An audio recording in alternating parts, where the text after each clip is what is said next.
warahmatullahi wabarakatuh. Waalaikumsalam warahmatullahi wabarakatuh. Bismillah, alhamdulillah, wassalatu wassalamu ala rasulillah. Nama baru.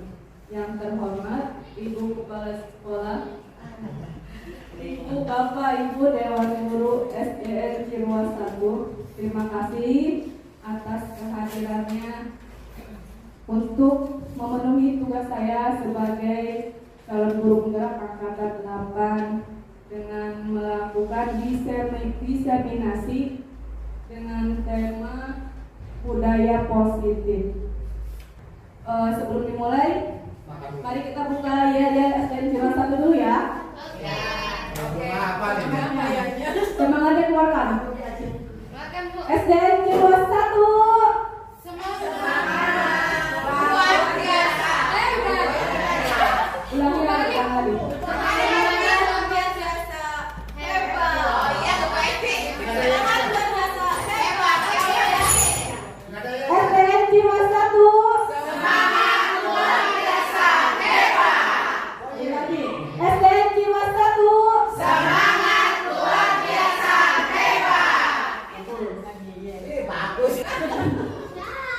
Ini ada saya bagian ini. Kenapa? Ini adalah sekolah kita ya. Semoga dari hasil diseminasi ini kita bisa mengaplikasikan di kelas khususnya. Kalau setelah di kelas, nanti lama-lama akan menjadi budaya di sekolah kita. Makanya SDN Ciruas 1 bisa makan. Sebelum dimateri, jawab ya. Setuju atau tidak setuju? Hukuman dapat mendisiplinkan anak. Hukuman kan bukan hukumannya kan itu masih luas. Hukuman yang berupa hukuman apa? Kan hukuman itu banyak, kita hukuman kita jawab aja dulu. Setuju atau tidak setuju? Setuju. Ya. Yang lainnya? Setuju. Tidak setuju. Nanti kita bakal tahu setelah mendengarkan diseminasi saya sampai selesai ya. Makanya jangan lupa. Setuju nomor 1? Setuju. Tidak, ada yang tidak setuju dan ada yang tidak setuju. Pemberian hukuman dengan hal positif seperti membaca atau membersihkan halaman sekolah dapat meningkatkan disiplin anak. Setuju.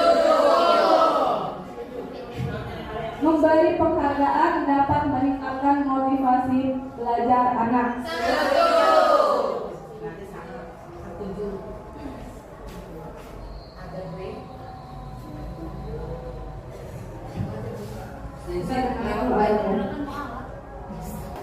Hari ini kita akan belajar tentang budaya positif.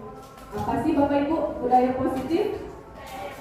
Budaya positif itu perwujudan dari nilai-nilai atau keyakinan universal yang diterapkan di sekolah. Nilai-nilai apa yang diwujudkan? Nilai positif, Bu Guru. Ya tentunya nilai-nilai positif. Contohnya apa? Datang ke waktu. Datang tepat waktu berarti menunjukkan apa? Disiplin. Terus apa lagi? Membuang sampahnya. Membuang sampah pada tempatnya. Membuang sampah pada tempatnya. Itu contoh budaya positif. Membuang mantan. Apa? Dengan guru selalu mengucapkan salam. Topik yang akan kita pelajari dari budaya positif ini yaitu pertama tentang disiplin positif, yang kedua motivasi perilaku manusia, yang ketiga keyakinan kelas atau sekolah. Sebelum ke sekolah kita bisa terapkan dulu di kelas. Kemudian kebutuhan dasar manusia, posisi kontrol seorang guru dan segitiga restribusi. Mana dari topik tersebut yang terdengar asing? Yang paling ringan? Apa segitiga? Kita tahu dah. Saya juga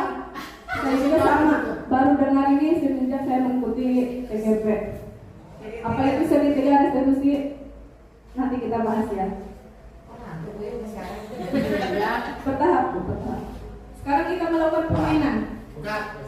Coba A. Bisa bergantian ya, nanti setelah jadi A menjadi B.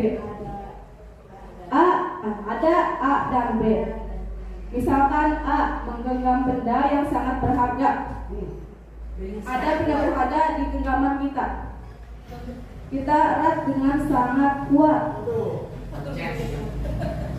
B, temannya, ibu sama pasti boleh. Mencoba dengan sekuat tenaga dengan berbagai cara untuk meminta Anda memberikan benda tersebut. Bisa dengan membujuk, mengancam, menghardik, merayu, menyuap, atau apa saja yang bisa yang dapat membuka kepala tangan tersebut. Gagap seduit 100.000. Supaya diambil itu. Ya, saya sampaikan. Buna, praktek. Ayo. Ya, boleh bersiapkan.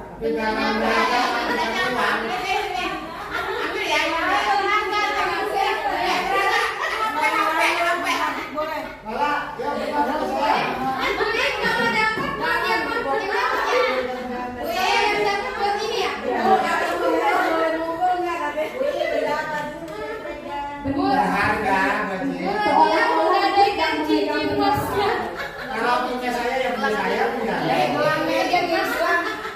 Seolah-olah sedang memegang benda berharga dan memegang tangannya berusaha membuka.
Menjadi A.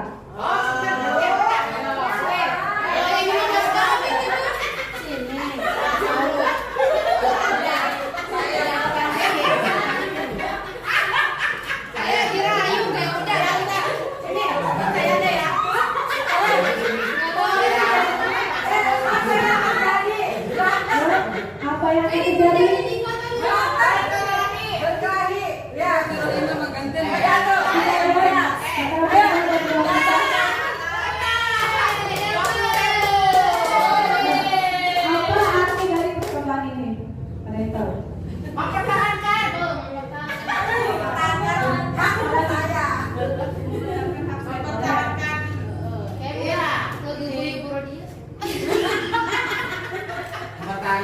Apakah ibu bisa berhasil membujuk temannya untuk membuka genggaman? Iya. Baik membuka genggaman ataupun menutup genggaman tentunya punya alasan ya. Nah, tapi apa artinya? Yang ditanyakan gini, yang menentukan membuka dan menutupnya itu siapa yang Diri menentukan? sendiri yang megang yang punya hak, yang memiliki benda tadi. Iya. Yang memiliki benda Si tadi. A ya. Si A. Dia kan tukar apa tadi rayuan. Ya, kita sendirilah betul jawabannya ya. Kita sendirilah yang memutuskan untuk membuka atau tetap menutup benda berharga tersebut. Artinya memutuskan di sini ada mengontrol, kita sendiri yang mengontrol. Nah, ini dari sini dihubungkan ke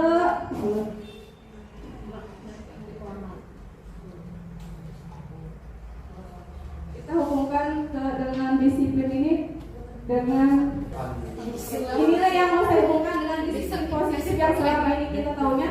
Disiplin itu apa? Kita taunya disiplin itu apa? biasanya Taat lagi, aturan. aturan. Terus apa lagi disiplin yang kita tahu selama ini? Taat baik.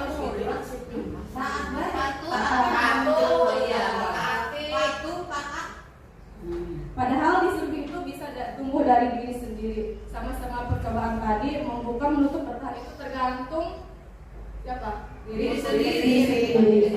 Dari percobaan ini ada pergeseran paradigma, ya, yaitu teori kontrol dari Dr. Williams. Pertama, ilusi guru mengontrol murid. Artinya apa? Pada dasarnya kita tidak dapat memaksa murid untuk berbuat sesuatu jikalau murid tersebut memilih untuk tidak melakukannya. Walaupun tampaknya guru sedang mengontrol perilaku murid, hal demikian terjadi karena murid sedang mengizinkan dirinya untuk dikontrol. Ilusi bahwa kritik ilusi bahwa kritik dan membuat orang merasa bersalah dapat menguatkan karakter. Menggunakan kritik dan rasa bersalah untuk mengontrol murid menuju pada identitas gagal. Mereka belajar untuk merasa buruk tentang diri mereka. Mereka mengembangkan dialog diri yang negatif. Jujur saya selama ini menerapkan seperti ini. Ternyata ternyata saya salah. Kalau itu membuat orang merasa bersalah.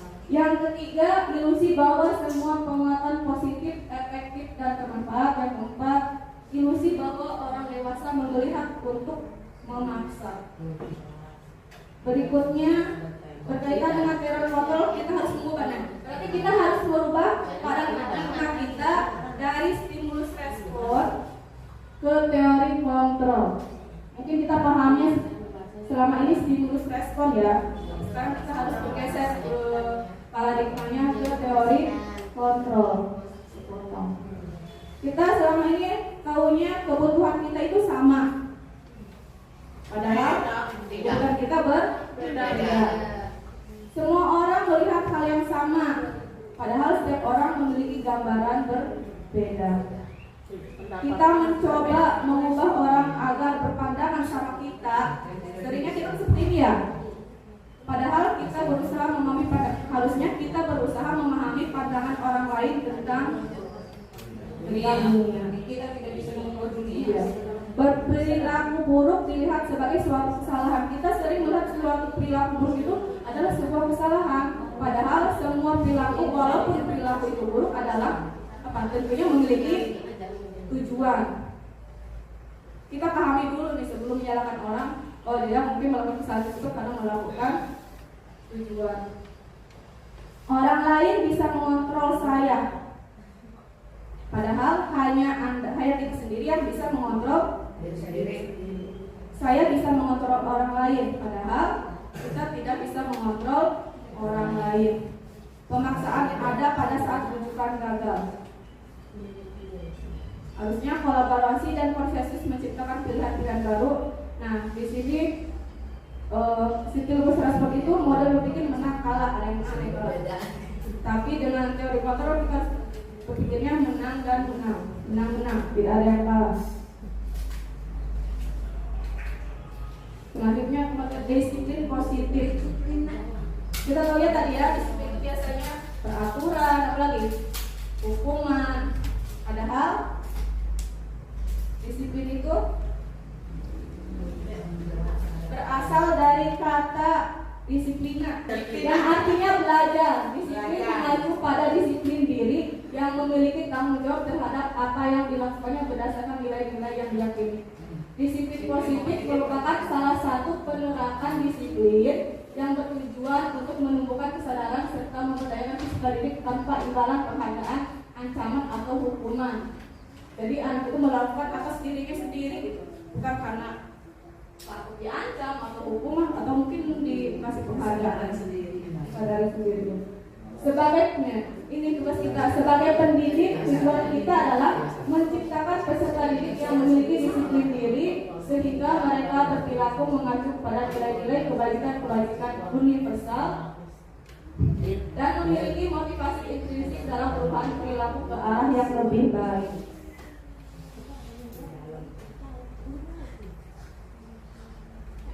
Tadi ada nilai-nilai kebajikan. Apa sih nilai-nilai kebajikan? Yaitu sifat-sifat positif manusia yang merupakan tujuan mulia yang ingin dicapai setiap individu, bersifat universal dan lintas bahasa, suku, bangsa, agama maupun latar belakang. Ini ada dari Dian Kosen mengungkapkan bahwa dengan mengaitkan nilai-nilai kebajikan yang diyakini seseorang, maka motif intrinsiknya akan terbangun sehingga menggerakkan motivasi diri dari dalam untuk dapat mencapai tujuan mulia yang diinginkan. Di sini ada contoh-contoh nilai kebajikan dari setiap organisasi. Salah satunya adalah nilai kebajikan yang ingin dicapai oleh setiap anak Indonesia yang kita kenal dengan profil pelajar Pancasila. Namun bisa disebutkan bahwa organisasi ini memiliki tujuan yang sama, memiliki nilai-nilai kebajikan yang sama karena nilai tersebut bersifat universal, lintas bahasa, suku bangsa, agama dan pun latar belakang. 3. Motivasi perilaku manusia. Ada 3 motivasi perilaku manusia. Artinya manusia melakukan sesuatu karena ada motivasi. Dari ketiga motivasi ini mana yang sering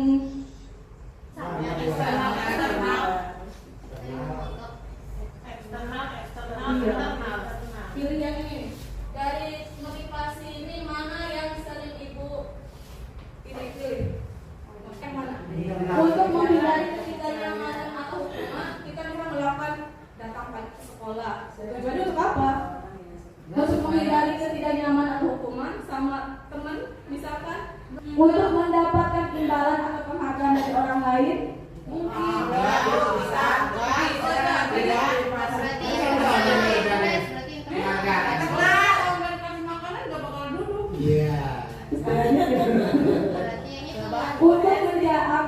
Untuk menjadi orang yang mereka inginkan dan menghargai diri sendiri dengan nilai-nilai orang yang mereka inginkan. Ini berasal dari diri sendiri. Kalau ini karena motivasi dari luar. Anak kita seringnya melakukan motivasi, misalkan ke sekolah, datang ke sekolah belajar untuk yang mana motivasi? Biasanya eksternal yang pertama, motivasi eksternal. Untuk menghindari ketidaknyamanan atau hukuman dari siapa? Dari guru, dari teman bisa jadi. Kan teman suka ngomongin nyaman, jadi kan tidak nyaman. Kemudian kita ke materi selanjutnya itu hukuman, penghargaan, restitusi. Apa perbedaannya? Ini adalah penerapan disiplin sama anak. Mana yang mau kita pilih? Hukumankah, konsekuensi atau restitusi? Yang bisa menerapkan disiplin terhadap anak.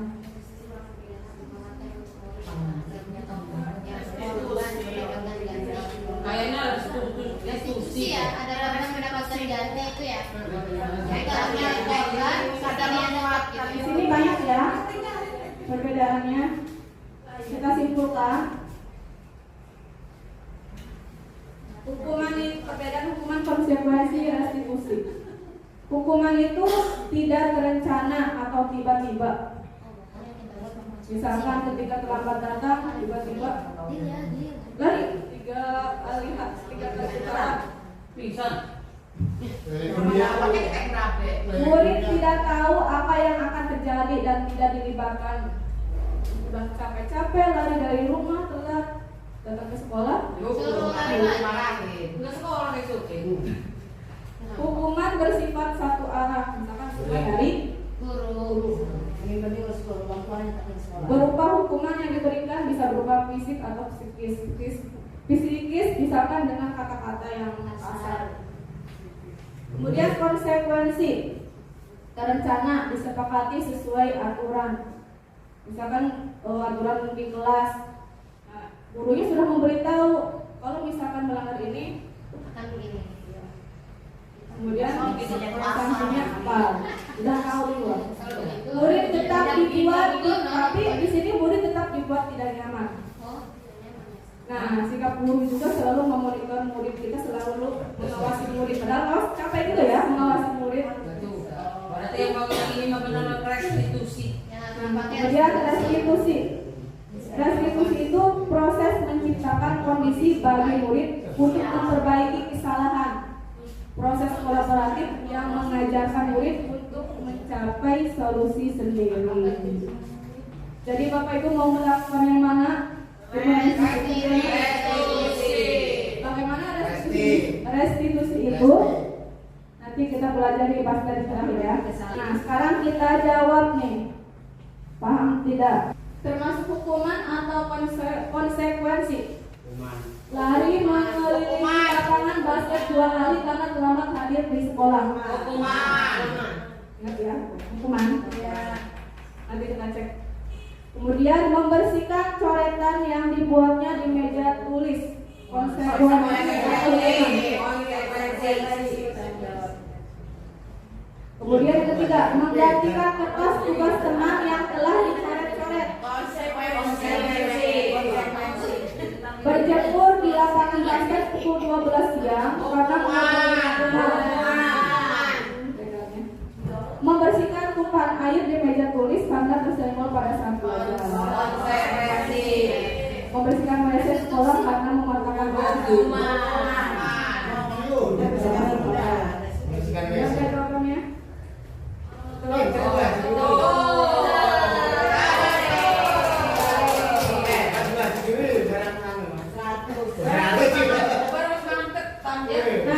Tadi hukuman seperti apa dulu katanya kan? Apanya?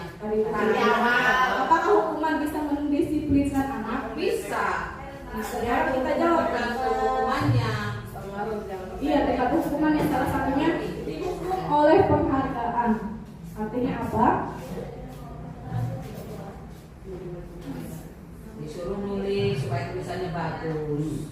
Disuruh surat tanpa koro ya. Biasanya kita ngasih penghargaan kepada siapa? Yang melakukan Kesalahan. penghargaan. Oh, yang berprestasi. Pada yang prestasi. Padahal sebenarnya katanya, sebenarnya menurut Alfison, tindakan memberikan penghargaan yang nilainya sama dengan menghukum seseorang. Kan penghargaannya bukan berupa materi, tetapi dengan ucapan anak dengan dilus pundaknya itu sudah bahagia. Iya. Kalau yang bahagia, Kita bakal tahu ya. Tentang deket gue. Pertama, pengaruh jangka pendek dan panjangnya bagaimana? Penghargaan efektif jika kita menginginkan seseorang anak murid kita melakukan sesuatu yang kita inginkan dalam jangka waktu pendek akan efektif, tapi dalam jangka waktu yang pendek. Tapi kalau jangka dalam waktu yang lama, jika kita menggunakan penghargaan lagi dan lagi, maka orang tersebut akan bergantung pada penghargaan yang diberikan serta kehilangan motivasi dari dalam. Kemudian yang kedua, penghargaan itu tidak efektif. Kenapa? Karena ketika mengharapkan suatu penghargaan dan tidak mendapatkannya, maka kita akan apa? Kecewa. Serta kemungkinan lain kali tidak akan berusaha sekeras sebelumnya. Kemudian dan tentunya kita harus terus menerus memberikan penghargaan itu jika kita ingin orang tersebut meneruskan perilaku yang kita inginkan. Tentunya perlu apa?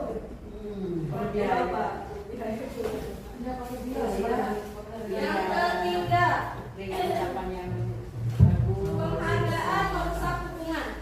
Artinya apa? Ketika seseorang diberi penghargaan atau dipuji di depan orang banyak, maka yang lain akan merasa iri dan sebagian mereka akan tidak menyukai orang yang diberikan penghargaan. Penghargaan menciptakan persaingan di dalam kelas, tapi juga persaingan menciptakan kecemasan, terutama bagi yang tidak mampu, yang seringnya gitu ya. Mereka yang percaya bahwa mereka tidak memiliki kesempatan untuk mendapatkan penghargaan akan berhenti untuk mencoba. Penghargaan itu menghukum.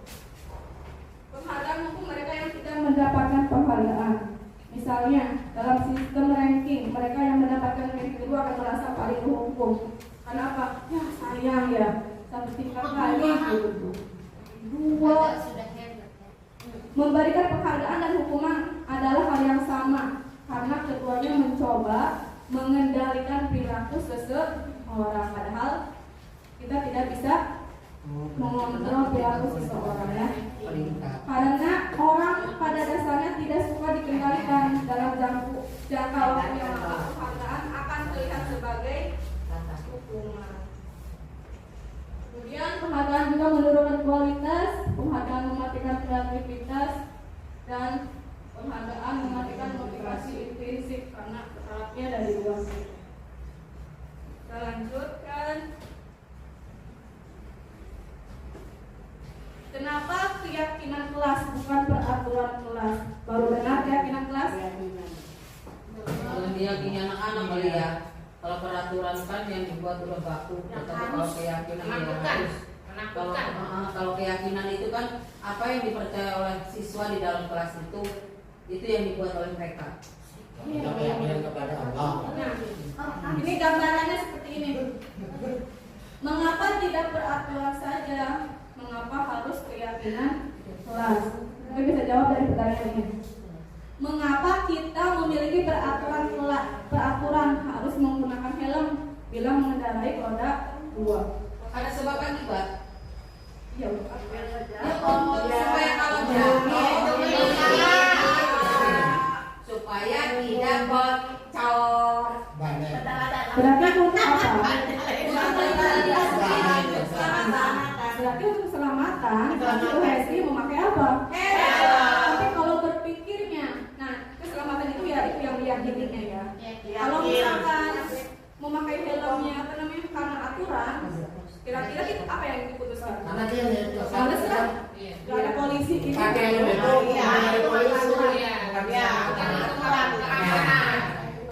Kita memiliki peraturan harus datang tepat waktu pada saat mengikuti pelatihan.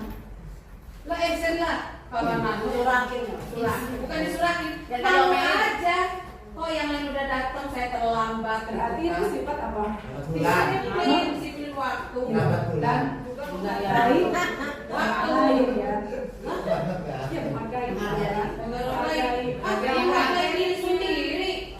Iya juga menghargai diri sendiri ya. Boleh. Nah ini keyakinan kelas yang sudah dibuat di kelas saya. Cuman harusnya yang ditulisnya mungkin yang huruf besar saja. Cuman sama saya dirinciin lagi biar anaknya lebih ngerti. Cara membuat pembuatan keyakinan kelas bisa dipraktekkan ya.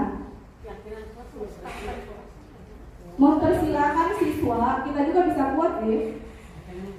Mempersilahkan siswa menyampaikan pendapatnya peraturan yang ada di kelas. Ayo anak-anak, peraturan yang buat di kelas kita apa ya supaya belajarnya tertib, kelasnya bersih. Ini kesepakatan.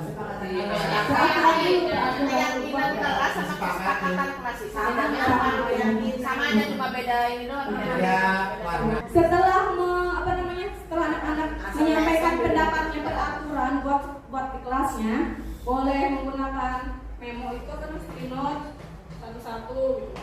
Atau enggak mungkin gurunya menuliskan.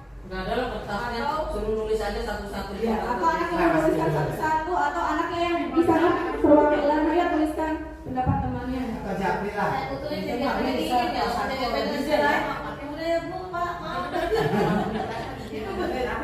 Mencatat semua masukan ya, jangan tidak dicatat. Mencatat semua masukan. Nanti kalau nggak ditulis, sedih anaknya. Pendapat saya nggak ditulis. Berarti harus disetujui. Catat itu semua pendapat anak. Ganti kalimat negatif menjadi kalimat positif. Maksudnya kan suka anak-anak begini. Tidak boleh. Iya. Apa namanya? Tidak Boleh lari-larian dari kelas. tidak boleh buang sampah sembarangan. Nah, ganti dengan kalimat positif. Membuang sampah pada tempatnya. Pada jalannya Atau menjaga kebersihan. Ya boleh seperti itu. Kemudian buanglah sampah pada tas guru. tinjau kembali curah pendapat yang muncul, kemudian buat menjadi keyakinan kelas. Misalkan membuang sampah pada tempatnya.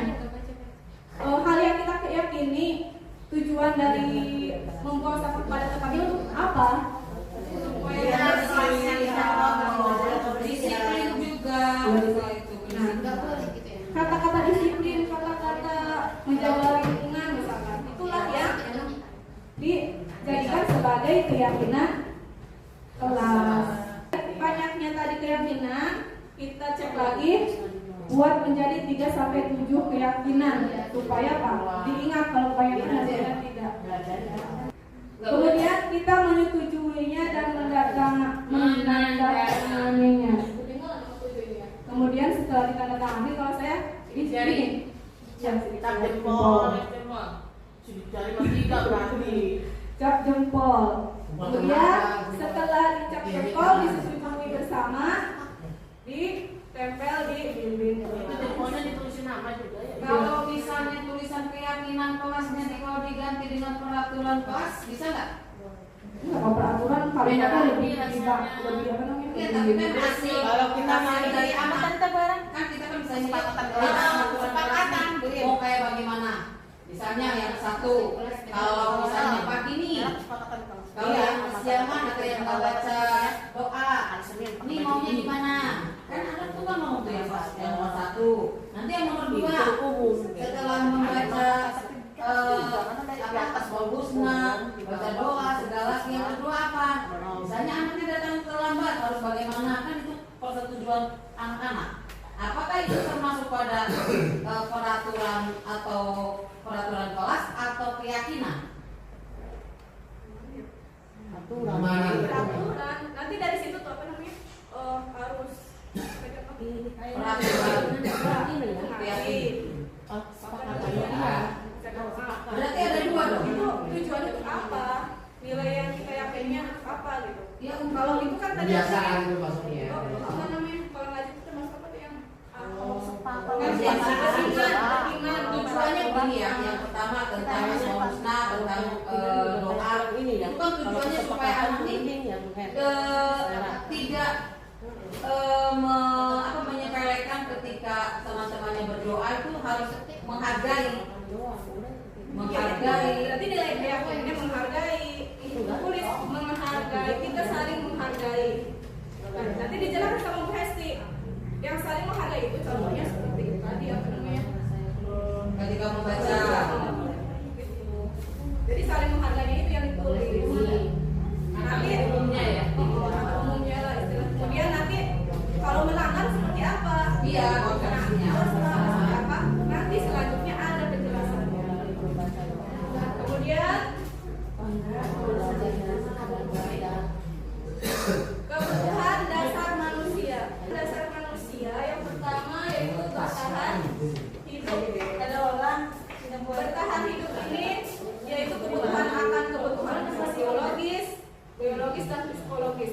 Fisiologis itu seperti kebutuhan makanan, rumah, kesehatan. Kebutuhan dasar manusia setelah Gantian ini. kasih sayang dan dapat diterima. Yang ini maksudnya, semua orang kan senantiasa berusaha untuk memenuhi kebutuhannya dengan berbagai cara. Bila mereka tidak bisa mendapatkan kebutuhannya dengan cara yang positif, mereka bisa aja melanggar peraturan atau melakukan yang tidak sesuai dengan nilai-nilai kebajikan. Nah, kita harus paham nih, mungkin anak-anak itu perilaku di kelas seperti apa, anak tidak terpenuhi kebutuhan dasarnya ini. Berlaku negatif. Seorang murid yang tidak begitu berhasil secara akademik mungkin kebutuhannya akan penguasaan tidak terpenuhi di sekolah. Mungkin setelah itu dia nanti untuk memenuhi kebutuhan penguasaannya itu mengatur orang lain, misalkan mengatur orang lain di lapangan, misalkan kalau di kelas yang dia tidak diakui, bisa aja dia di temannya mengatur. Cari perhatian. Iya. Nah, sebagai guru, kita dapat melibatkannya dalam kegiatan yang memberi peluang murid tersebut membuat pencapaian yang berarti. Kemudian, seseorang yang tidak merasa diterima oleh teman-temannya, kebutuhan akan kasih sayang dan rasa diterima tidak terpenuhi. Oleh karena itu, dia mungkin akan memiliki satu teman saja di kelasnya. Bagaimana sebagai seorang guru, kita membangun kepercayaan dan rasa diterima. Nggak usah, guru juga ada. Takut sama Namanya banyak benar ya. Dia cemburu dia. Aku pernah nggak buang Nih, waktu dicuekin. Bapak lanjut ya. Sekarang tulis 5 posisi kontrol dulu. Coba pilih. Kalau nggak ada ini pulpen. Maksudnya gimana? Nulis di mana? Ini Teman, kalau Bapak Ibu biasanya ke peserta didik menerapkan disiplinnya seperti apa? Apakah dengan penghukum, membuat rasa bersalah, teman-teman, atau sebagai pemantau atau manajer? Celo aja lah. Kalau saya teman, Teman, nanti kita akan tahu ya apa kelebihan dari masing-masing tapi nggak apa mau mana kekurangan kali mas. dari masing-masing 5 posisi kontrol tersebut. Biasanya begitu. Iya mas. Nah, sekarang kita lihat ya videonya. Perbedaan dari video Hiburan nonton. Iya. Hiburan dulu. Nonton 5 posisi kontrol. Wah, Bicara. Sekarang pertama posisi penghukum. Supaya dulu di Posisi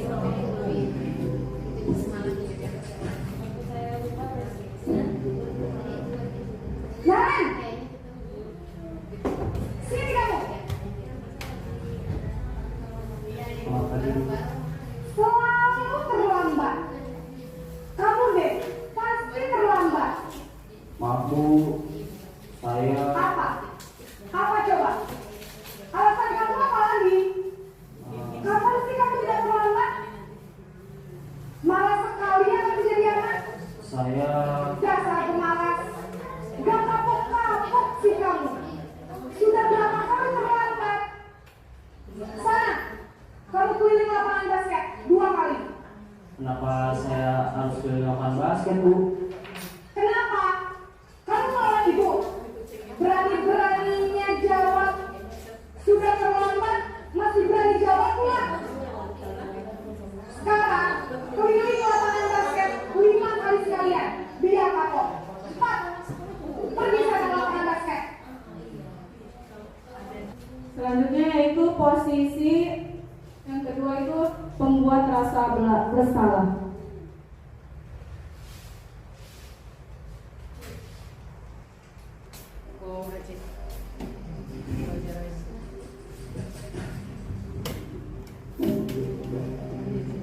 Nan,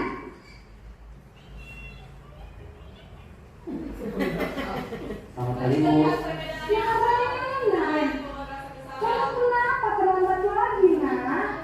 Ya Tuhan Naren, kamu senang ya bikin ibu susah ya? Kalau kamu terlambat lagi, nanti ibu yang ditegur bapak kepala sekolah Nak. Bisa nggak? saya Pak. Duh, gimana ini? Maaf Bu, Duh, gimana? Kamu suka ya kalau ditegur bapak kepala sekolah? Terus, sekarang ibu harus tulis apa yang di buku absen? Ibu harus tulis ini ya? Ibu harus apa coba? maaf Bu, maaf sekali. Ya sudah, lain kali jangan bikin ibu susah lagi ya Nak ya. Terus ya, harus ngobrol begini terus. Bisa jadi kalau ibu sana cepat kelas. Maaf ya Bu, maaf sekali.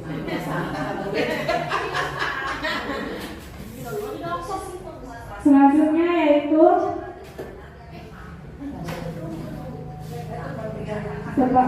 posisi kontrol, posisi teman.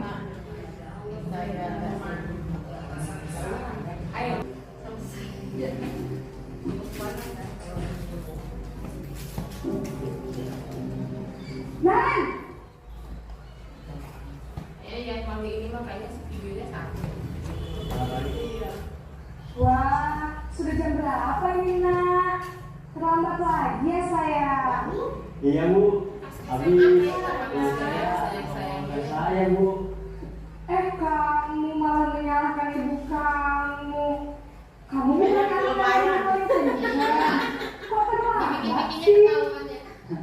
Iya Bu, saya memang terlambat bangun tadi. Jadi biarpun saya rincang, tetap gak kekejar Bu. Ya sudah sana, nanti lain kali larinya lebih kenceng lagi ya, biar gak terlambat lagi. Bikin seneng ibu, demi ibu, bisa kan? Bisa Bu. Ya sudah sana masuk kelas, ibu beresin urusan absen kamu. Kamu ini ada-ada saja.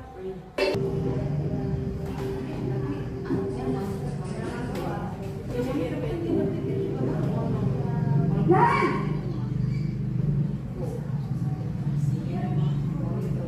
Selamat pagi Bu.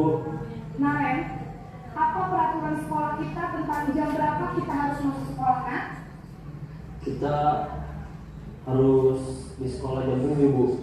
Iya betul, sekarang sudah jam 7.20. Naren sudah tahu konsekuensinya jika terlambat hadir. Paham Bu, saya harus tinggal kelas pas jam istirahat selama 20 menit. Iya benar, konsekuensinya demikian. Jadi nanti jam 9.30 pas istirahat, kamu harus tinggal di kelas, kerjakan tugas tambahan untuk ketertinggalan kamu, ya? Baik Bu.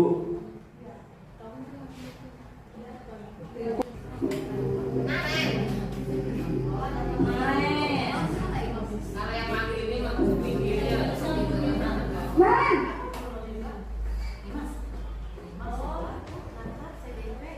Selamat pagi Bu. Selamat pagi Naren. Maaf Bu, saya terlambat. Iya, sekolah masuknya jam 7. Sekarang udah jam login ya? Jadi sekarang bagaimana ya? Baiklah, menurut kamu, kira-kira sekolah yang mana yang mau kamu tingkatkan? Menghargai diri sendiri dan orang lain mungkin ya Bu. Setuju.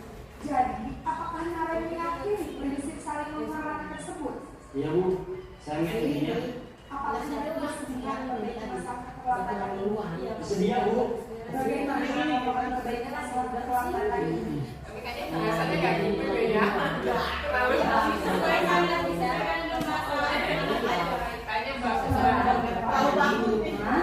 Ada orang yang kira-kira bisa bantu mengingatkan tidak? Ada Bu, kakak saya, Kak Emma. Ada lagi selain Kak Emma? Selain Kak Emma, ada ibu saya. Baik, jadi yang mengingatkan Naren adalah Kak Emma dan ibu kamu ya. Kira-kira akan mulai secara alarm kapan nih Naren? Setelah pulang sekolah, akan segera saya lakukan. Baik, jadi Naren akan setel alarm untuk bangun besok pagi dan akan diingatkan oleh kakak dan ibu dan Naren ya. SMP itu dulu. Ada lagi yang mungkin perlu dilakukan Naren agar tidak terlambat bangun lagi. Tidak ada Bu. Baik Naren, terima kasih untuk kerjasama kamu. Sekarang kamu perlu kembali ke kelas untuk belajar. Baik Bu, terima kasih.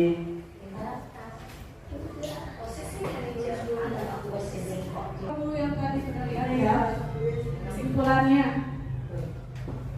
Kalau penghukum tadi nadanya bagaimana? Kencang banget. Gimana Besti?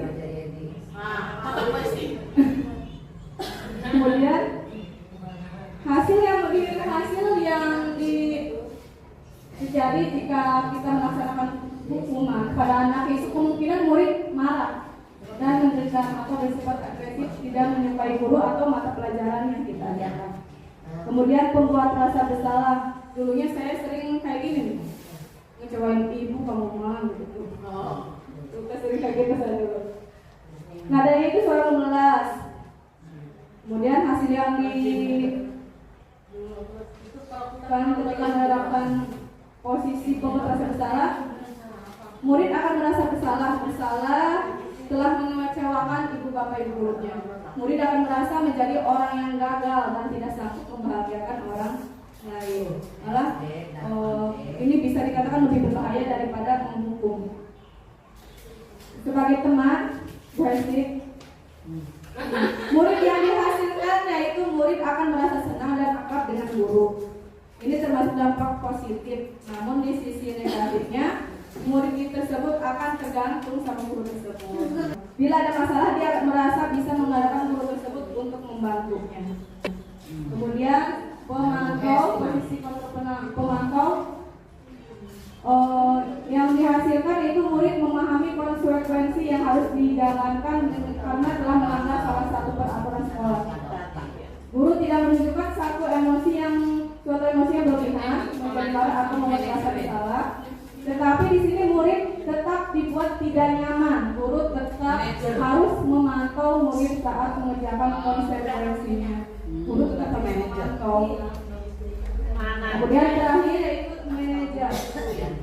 Manajer ini di mana posisi guru berbuat sesuatu bersama murid, mempersilahkan murid mempertanggungjawabkan perilakunya, mendukung murid agar dapat menemukan solusi atas permasalahannya sendiri. Kita menawarkan kepada siswa, terus kamu maunya bagaimana nih supaya tidak mengulangi perbuatan ini lagi. Sebetulnya dalam keseharian kita sudah menjadi manajer tanpa kita sadar. Iya, sekarang kita tahu istilahnya apa. Iya, cuma kita nggak tahu bahwa itu Iya. Istilahnya itu termasuknya apa? manajer. Bagus, berarti kalau misalkan kita selama ini menerapkan manajer, tapi kenapa tadi milihnya temannya? Ya, pikir Oh iya, memang bisa. manajer ini bisa kadang menjadi teman juga, kadang menjadi pemantau juga bisa. Yang sudah ahli biasanya, yang manajer ini yang sudah ahli dalam sebagai teman dan juga pemantau. Kemudian di manajer ini juga murid diajak untuk menganalisis kebutuhan dirinya maupun kebutuhan orang lain. Bukan hanya dirinya saja yang diuntungkan, tapi orang lain juga. Di sini penekanan bukan pada kemampuan konsekuensi, namun berkolaborasi dengan murid bagaimana memperbaiki kesalahan yang ada. Jadi sama tidak dengan pilihan yang tadi dipilih. Apa mau berubah? Tetap hukum, ada yang pilih hukuman? Milih apa? Enggak baik. Milih apa? Bukan ya. Pilih waduh Nih, sekarang kita bertugas. Sudah paham belum ya? Yang mana yang mengontrol, apakah menghukum sebagai teman? Saya kecewa sekali dengan kamu. Ini apa?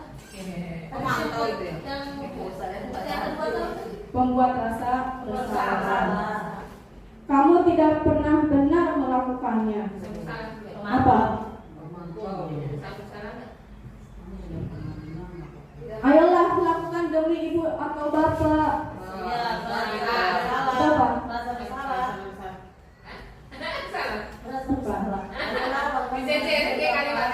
Yang pemantau eta Bu merentak ayolah. Ayolah lakukan demi ibu. Eta pemantau. Bersalah.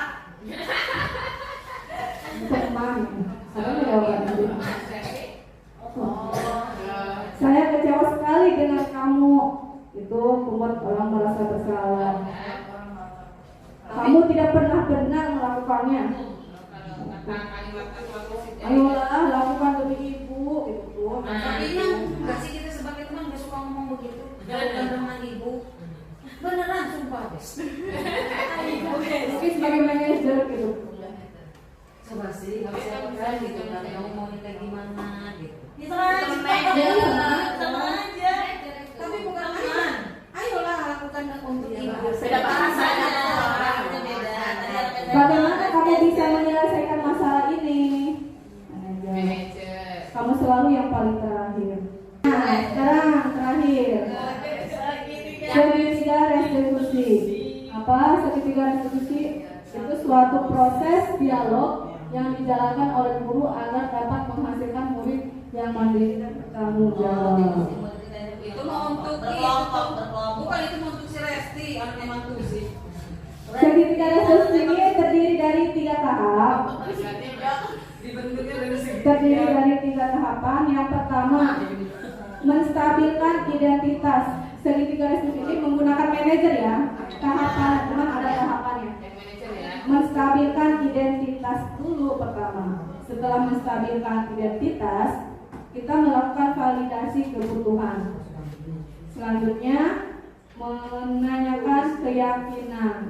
Bagaimana bahasanya? Penjelasannya seperti ini. Menstabilkan identitas itu yaitu suatu proses dialog yang dijalankan oleh guru agar dapat menghasilkan murid yang mandiri dan bertanggung jawab. Gurunya berkatanya biasa kayak gini, berbuat salah itu hal yang manusiawi, tidak apa-apa, supaya adem itu. Tidak ada manusia yang sempurna. Kita memahami murid tersebut bersalah, tapi tidak menyalahkan apa ya? Tidak menyalahkan, karena mengerti kenapa bisa bersalah. Bapak Ibu juga pernah kok buat salah. Kita pasti bisa menyelesaikan masalah ini, tenang aja. Bapak Ibu tidak tertarik untuk mencari tahu siapa yang benar, siapa yang salah. Ibu lebih tertarik untuk menyelesaikan masalah. Tidak usah mencari kesalahan siapa yang salahnya ya, tapi mencari solusi. Kalau kamu menyalahkan dirimu sendiri terus-menerus, apakah kamu bisa bersikap baik pada dirimu sendiri? Gak boleh ya menyalahkan diri sendiri terus. Setelah masa identitas, setelah siswa itu merasa tenang, tidak mengerti keadaannya berbuat perilaku masalah, misalkan kita lakukan validasi tindakan. Validasi tindakan itu apa? Membantu murid mengenali kebutuhan dasar yang ingin dipenuhinya ketika melakukan kesalahan itu. Pada dasarnya setiap tindakan semua manusia tujuannya adalah untuk memenuhi kebutuhan dasar. Apakah itu penguasaan, kebebasan, kasih sayang, dan rasa diterima, kesenangan atau bertahan hidup. Yang ketiga, menanyakan keyakinan. Menanyakan keyakinan itu anak melihat kesalahannya dihubungkan dengan norma sosial dan nilai-nilai yang mendasari manusia berinteraksi dengan orang lain. Perkataannya, apa nilai yang kita percaya di kelas? Nilai-nilai kebajikan apa yang telah kita sepakati, yang sudah kita sepakati di kelas? Kelas yang ideal itu seperti apa sih, nak? Kamu ingin menjadi seperti apa? Apa yang kamu usahakan ketika melakukan itu? Kamu mau menjadi seperti apa? Alhamdulillah. Bisa menerapkan sedikit jalan itu sih. Sama saya juga belajar ya Bapak Ibu. Bapak Ibu belajar. Demikian diseminasi yang bisa saya sampaikan. Terima kasih ya Ibu-ibu. Sampai jam 2.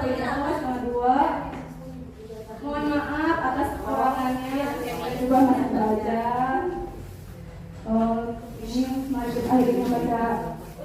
Alhamdulillah.